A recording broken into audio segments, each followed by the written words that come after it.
आइए, आप लोग को अगर टेंस सीखना है बिल्कुल आसान तरीके से, तो इस वीडियो में पूरा शुरू से अंत तक बने रहिएगा।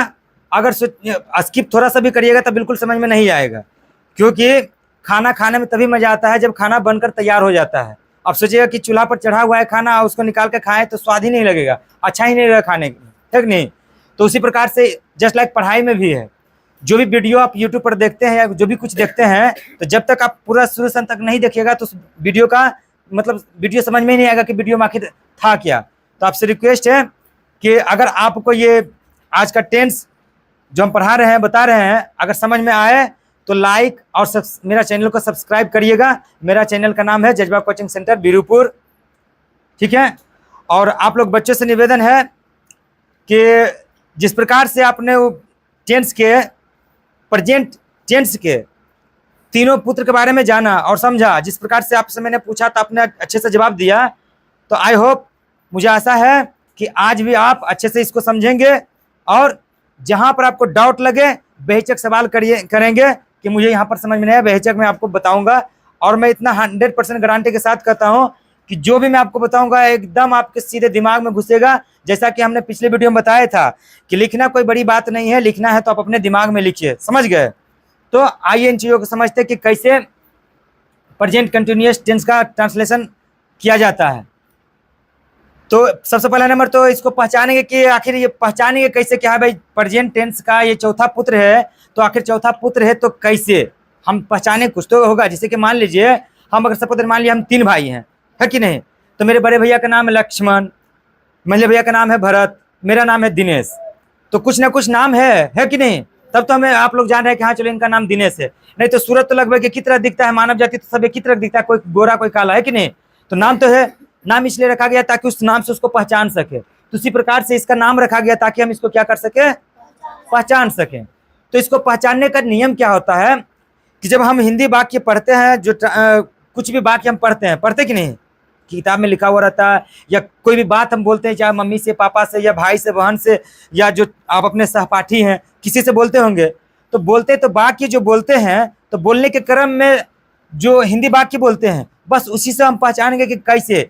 तो जिस हिंदी वाक्य के अंत में ता रहा हूँ, ती रही हूँ, ते रहे हो, ती रही हूँ, ते रहे हैं, लगा रहे, तो उसे क्या समझेंगे, प्रेजेंट परफेक्ट कंटिन्यूअस टेंस में समझेंगे। और समझ में आया कि जैसे ही हिंदी वाक्य पढ़ेंगे अगर अंत में रहेगा कि ता रहा हूँ, ती रही हूँ, ते रहे हो, मतलब कोई क्रिया तो कर रहा है लेकिन वो लगातार कर रहा है, तो ऐसे क्रिया को क्या समझेंगे, ऐसे वाक्य को क्या समझेंगे कि प्रेजेंट परफेक्ट कंटिन्यूअस टेंस में वो है। उसका ट्रांसलेशन हम कैसे करेंगे, प्रेजेंट परफेक्ट कंटिन्यूअस में उसका ट्रांसलेशन करेंगे, समझ गए। तो इसका बनाने का रूल क्या होता है, नियम, जैसे कि अभी बताए थे, एक उदाहरण एग्जांपल जैसे दिए है कि वह पढ़ता रहा है, वो क्या कर रहा है, मतलब यहाँ पर क्रिया ये दर्शा रहा है कि भैया वो पढ़ रहा है, मतलब पढ़ तो रहा ही है लेकिन पढ़ता रहा है, यहाँ पर क्रिया खत्म होने के नाम नहीं ले रहा है, यानी कि लगातार वो कर रहा है। तो ऐसे स्थिति में क्या लगाएंगे, वह का हो जाएगा ही के साथ हमेशा हैज लगेगा। इसमें लगातार जो क्रिया हो रहा है उसके लिए हम लोग क्या लगाएंगे, बिन लगाएंगे, ही हैज बिन रीडिंग। क्यों, इसका रूल आगे बताएंगे कि कैसे ये होता है। नोट जरूर आपको पिछले वीडियो में बताए थे कि नोट क्यों लगाते हैं, नोट क्यों हम देते हैं। नोट इसलिए देते हैं कि उसमें लिखा हुआ रहता है कि कहाँ पर क्या लगेगा। तो देखिए यहाँ लिखा हुआ है ही, सी, इट, नेम, अगर ऐसा रह गया वाक्य के शुरू में ट्रांसलेशन जब करेंगे तो हम लगाएंगे उसमें क्या, हैज बीन का प्रयोग करेंगे। अगर आई, वी, यू, दे रह जाएगा तो उसमें क्या लगाएंगे, हैव बीन का प्रयोग करेंगे, ठीक है।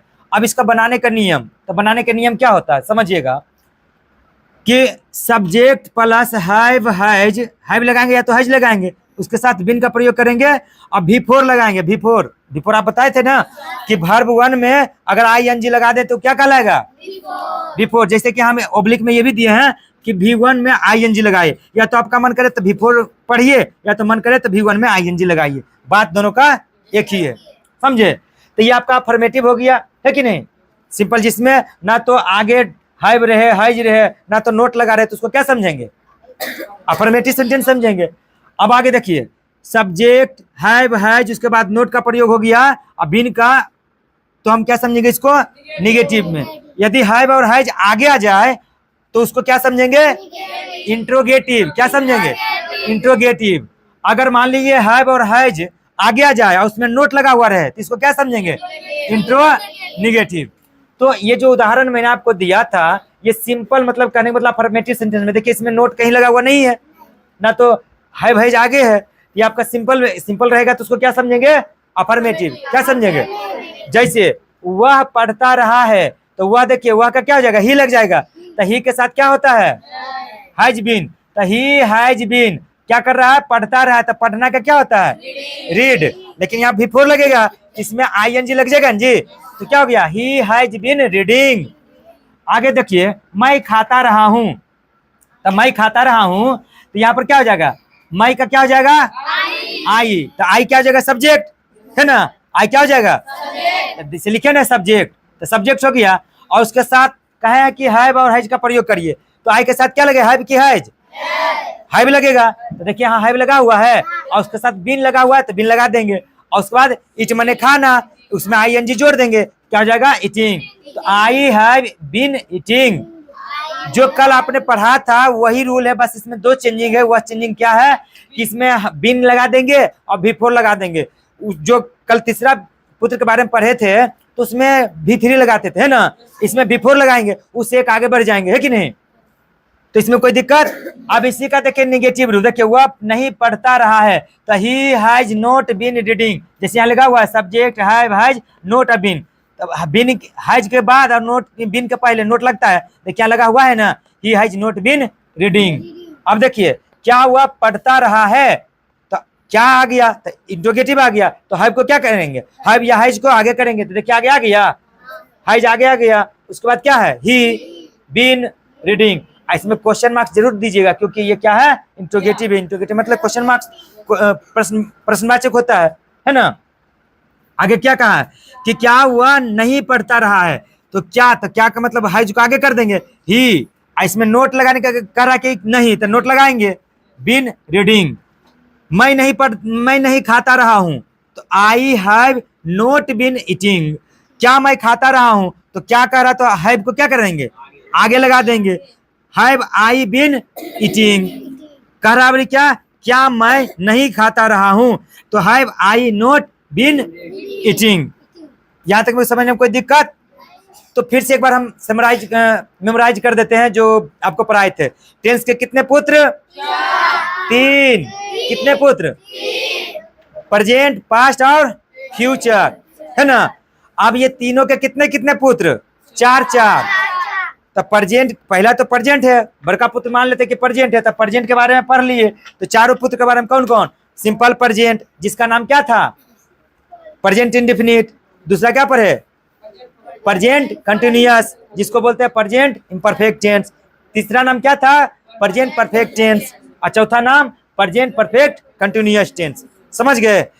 तो इन चीजों को अगर आप समझ गए हैं तो आप इसको अब कॉपी पर छाप सकते हैं, इसमें कोई दिक्कत नहीं है। लेकिन अभी भी अगर आपको समझ में नहीं आया हो तो आप पूछ सकते हैं, और हमको नहीं लगता कि इसमें कोई सा चीज है या कोई ऐसा सूत्र लगा हुआ कि नहीं समझ में आएगा।